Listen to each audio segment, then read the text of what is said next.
প্রতিবাদ মিছিলে লোক ভরাতে পারলে পুরস্কার আর ছবি না পাঠালে শাস্তি। ভাঙড়ে প্রতিবাদ মিছিল ঘিরে জেলা তৃণমূলের কর্মাধ্যক্ষের এমনই ফরমান ঘিরে বিতর্ক তৈরি হয়েছে। রাজ্জাক খান খুনের প্রতিবাদে মিছিল ছিল এবং সেখানে লোক ভরাতেই হবে। যে বুথ থেকে যত লোক তাদের আলাদা করে পুরস্কার ঘোষণা। বৃষ্টি হোক বা না হোক প্রতিবাদ মিছিলে লোক ভরাতেই হবে। ভিড়ের ছবি পাঠালে পুরস্কার, এমনই ঘোষণা তৃণমূল নেতা বাহারুল ইসলামের। ছবি তুলে না পাঠালে সুযোগ সুবিধা থেকে বঞ্চনার হুঁশিয়ারিও দিয়েছেন তিনি।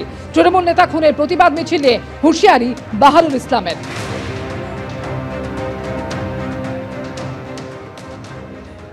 প্রত্যেক বুথে কালকে 100, 150, 200 যার যেরকম ক্ষমতা আছে, ক্যাপাসিটি আছে, লাস্ট পর্যন্ত থাকতে হবে। বৃষ্টি হোক, যাই হোক, ছাতা মাথায় দিয়ে হোক, তেরপল মাথায় দিয়ে হোক, আর প্লাস্টিক মাথায় দিয়ে হোক, কাল আমরা রাজ্জাকের জন্য, আমরা কাল যে রাজ্জাক যেভাবে চলে গেছে, আমাদের কোন মায়ের কোল যেন খালি না হয়।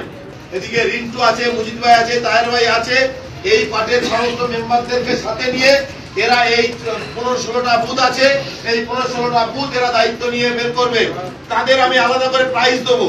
যে বুথ সবচেয়ে বেশি লোক বের করবে, ভিজে হোক আর মানে গা ভিজে হোক আর না ভিজে হোক, এই অবস্থায় বুথের লোক এক জায়গায় বের করে ছবি তুলে তারপর তোমরা রাস্তায় নামবে এবং শেষ পর্যন্ত লোকগুলো থাকারও দায়িত্ব সেই নেতা। প্রত্যেকে কিন্তু ছবি দেবে। যে বুথ ছবি দেবে না সেই বুথ, যে বুথ ছবি দেবে না সেই বুথ কিন্তু আগামী যে মাল আসবে সেই মাল থেকে তারা বঞ্চিত হবে। 22 দিন পার এখনো অধরা তামান্না খাতুন খুনে অভিযুক্ত 14 জন। পুলিশ সুপারের সঙ্গে আজকে দেখা করলেন তামান্না খাতুনের মা। এর আগে আপনাদের দেখিয়েছি যে কৃষ্ণনগরের এসপি অফিসের সামনে ডিওয়াইএফআই এবং এসএফআই তারা বিক্ষোভ দেখায় দ্রুত বিচারের দাবিতে। পুলিশ সুপারের সঙ্গে দেখা করেন তামান্না খাতুনের মা এবং তিনি যে কথা জানিয়েছেন যে সব কথা শুনেছেন পুলিশ সুপার এবং প্রয়োজনীয় আশ্বাস দিয়েছেন তিনি।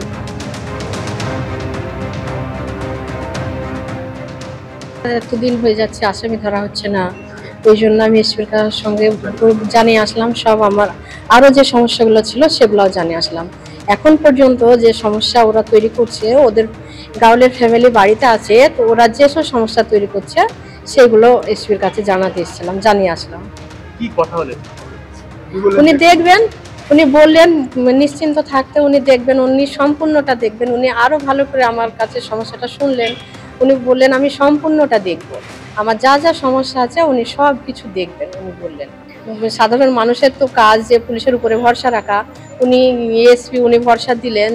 উনি আর মোলান্দি, আমি চাই মোলান্দি মুক্ত করতে, মোলান্দি আর কোনো জানোয়ার থাকবে না, ক্রিমিনাল থাকবে না। তো উনি বললেন আর আশ্বাস দিলেন যে উনি আর এই মোলান্দি একদম পুরো ঠান্ডা করে দেবে, মোলান্দি আর কিছু হতে দেবেন না।